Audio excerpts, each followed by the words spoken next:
In this video, I want to talk about the top 3 places where I go to look for amazing stock ideas.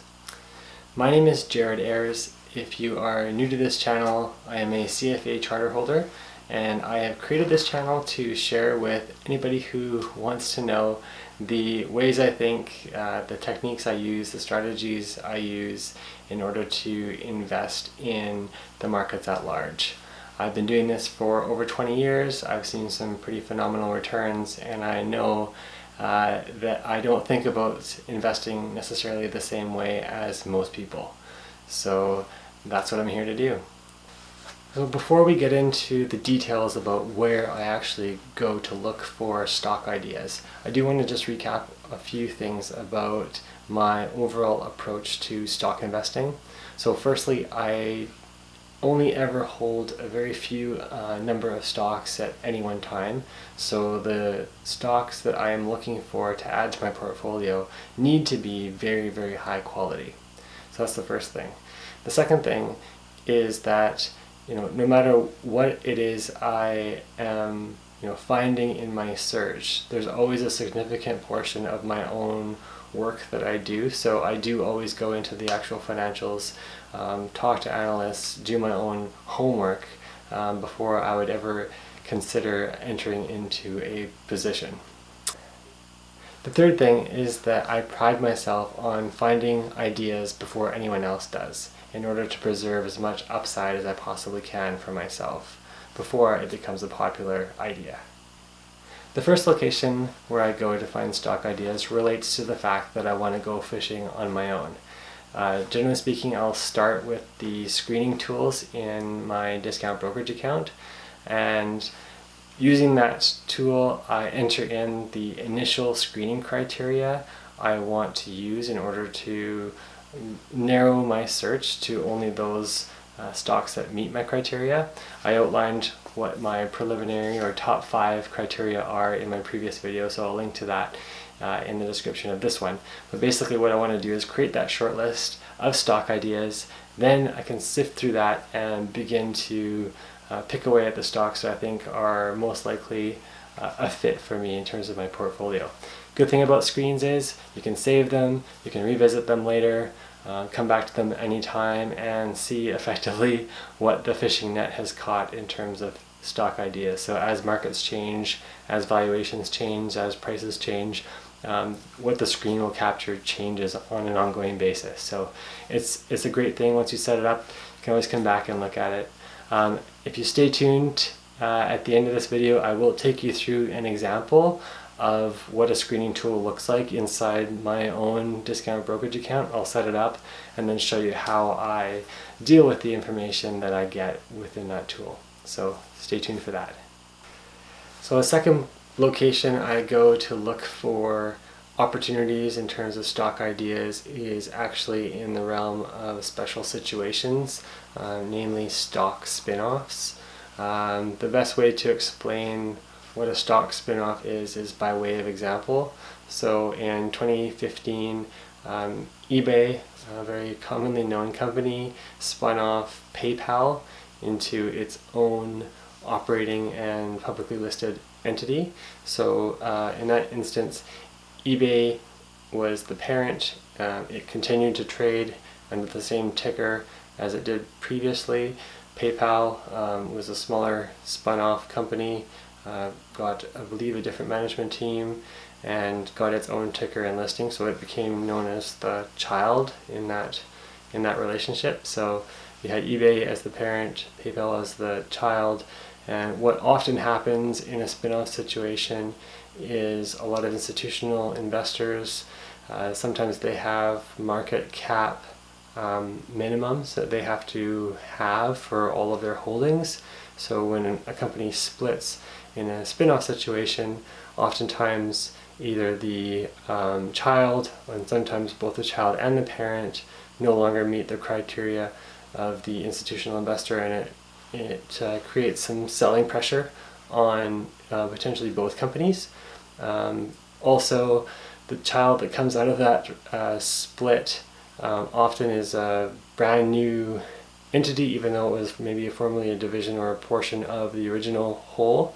But it does take some time for that child to build a bit of a reputation, for analysts to start covering it, and also for analysts to change their estimates for both the parent and the child. So what it ends up being is a little bit of more of a difficult situation in terms of finding out what is actually going on and what the value is of the company, each company, relative to its trading price. So there's often a lot of reading you have to do in the publicly listed documents, which obviously is not something that most people want to do. So, but it can be fruitful in terms of finding lucrative opportunities if you're willing to do a little bit of homework. So obviously that's something that I like to do, and therefore this is often a common place for me to go hunting. If you want to read up more on it, there's a fellow called Joel Greenblatt.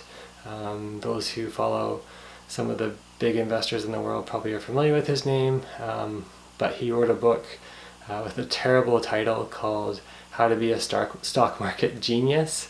And in there he basically lays out the stock spin-off scenarios that his hedge fund basically followed and executed on over a period. I think it was, I want to say in the 90s, maybe into the early 2000s. But it basically lays out the whole premise and some really good examples of how stock spin-offs work and how they can be very, very lucrative. And even today, I mean, obviously that book was written a long time ago, but even today, you know, the strategy still holds. I mean, in the eBay PayPal example, I mean, PayPal now is, I think, more than 3 times what it originally traded at in 2015. So often there's a lot of hidden value there to be surfaced, and obviously that's a place that I would like, therefore, to find out more about. So that's the second location that I go to in order to find stock ideas. So the third place I go to look for stock ideas is actually other people. So you know, you don't always have to do all of the homework yourself. There are people out there that do have very, very good track records, that don't mind sharing what their ideas are in, you know, finance and business media platforms, you know, CNBC, BNN, Seeking Alpha, different platforms like that. So whether they're money managers, hedge fund managers, investment letter writers, you know, I haven't really found anybody that uses exactly my strategy, but certainly there are times when, you know, a certain idea meets, you know, the analyst or the manager's criteria and sounds interesting to me, so I'll take that idea away and do my own homework on it. Of course, I always want to make sure that it meets my own criteria and that I do see that there is potentially some lucrative upside there for me. But it is a good way to, I guess, uncover some ideas. You know, a bit of caution in that front. I mean, obviously, if the person is widely followed, then oftentimes as soon as they make the recommendation, you know, especially if it's a small market cap stock, it can actually move the stock. So, you know, sometimes the upside can be eroded. So it does not work if you do want to be the first person to the party. But certainly, you know, if you don't have a ton of time to use screening tools and those types of things, sometimes if you do follow certain platforms and certain individuals over a longer period of time, you can figure out which ones do know what they're talking about and actually do have significantly market outperforming track records versus those who maybe are just there for the publicity. So that's my third way I go and find ideas. Obviously it is the third in terms of priority. The first two are definitely, I've found in my own success, more lucrative, but certainly, you know, if you do follow people that do know what they're talking about, then by all means there's no harm in researching the ideas they come forth with as well. So that's the third location that I wanted to share with you today. Now, as promised, I do want to show you how I would use a screening tool in my own discount brokerage account. So I'm going to flip over to my screen and share with you the steps I use to go through to build out my screen and then what I do with the data afterwards. So as promised, I wanted to share with you an example of how you might build a screen using a discount brokerage account. I'm just showing you a screenshot of mine. I use TD in Canada. You could use really anything you want. There's so many out there that you could use. Some even private screening services outside of discount brokerage accounts. But for me, I'm looking for a preliminary shortlist that I can then use to analyze further. So it's usually found in the research section of whatever discount brokerage you're using. It's usually called screens or screeners. You can see down here I've got some of my own saved screens and the various rates of return that those screens have returned over an annualized basis. Usually they'll offer some featured screens or community screens for you to look at. So obviously those are all there for anybody to see if you don't want to build your own. But in this case I promise an example of how to build your own. So in this case we might add a new screen. So then what you get then is a list of criteria. So you can start just with the popular ones and see based on the last video I showed the top 5 criteria I use. We'll just use those 5 criteria in this example or a proxy for those. So in the first instance we might use the PE multiple for the trailing 12 months. So we'll add that one. Anything else on here I see? Not really. On the debt side, rather than debt to equity, I like to look at debt to capital. Just kind of gives me an overall what percentage of the total capital is in fact debt. So put that one in there. Dividends, not really. Growth in earnings. Yeah, we'll come back to that one. Profitability, we like return on equity, so we'll add that one.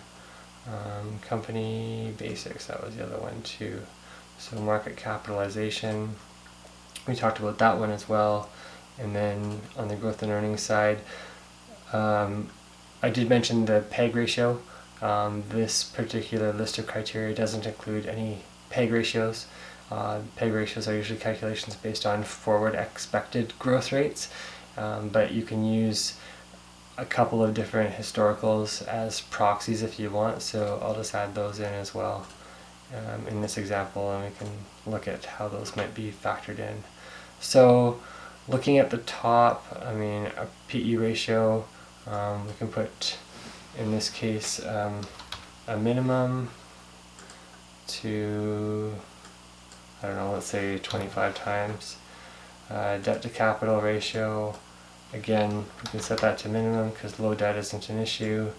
And actually let's just open it wide open to the maximum because like I said, with different types of companies, financial institutions, sometimes the debt to capital can be quite significant. Return on equity, we mentioned 20% as being our kind of hurdle, and we don't really want to cap that, so we can just make that max. Market capitalization, we can say 50 million is our minimum, and we can just let it go to the maximum. EPS growth rate, well, I don't know what that would be yet. This is factoring into the PEG ratio, so let's just make it at least positive growth, so 0 to max. And this is the EPS last quarter versus the same quarter in the prior year versus EPS growth for a 5-year historical. So let's just make that one the same, 0% or max. Okay, so once you've established that, it gives you sort of the combination of all of these matches, how many actual that you have. I like kind of a number under 500 personally, just because it means a smaller pool to go fish from. But I like at least 100 in my search, so I may change some of these if possible. Yeah, not really sure. You could probably go up a little bit on a PE if you wanted to. So anyway, you could save it. In this case, I'm just going to refresh the results of what this screen produces. And then the top results are kind of below.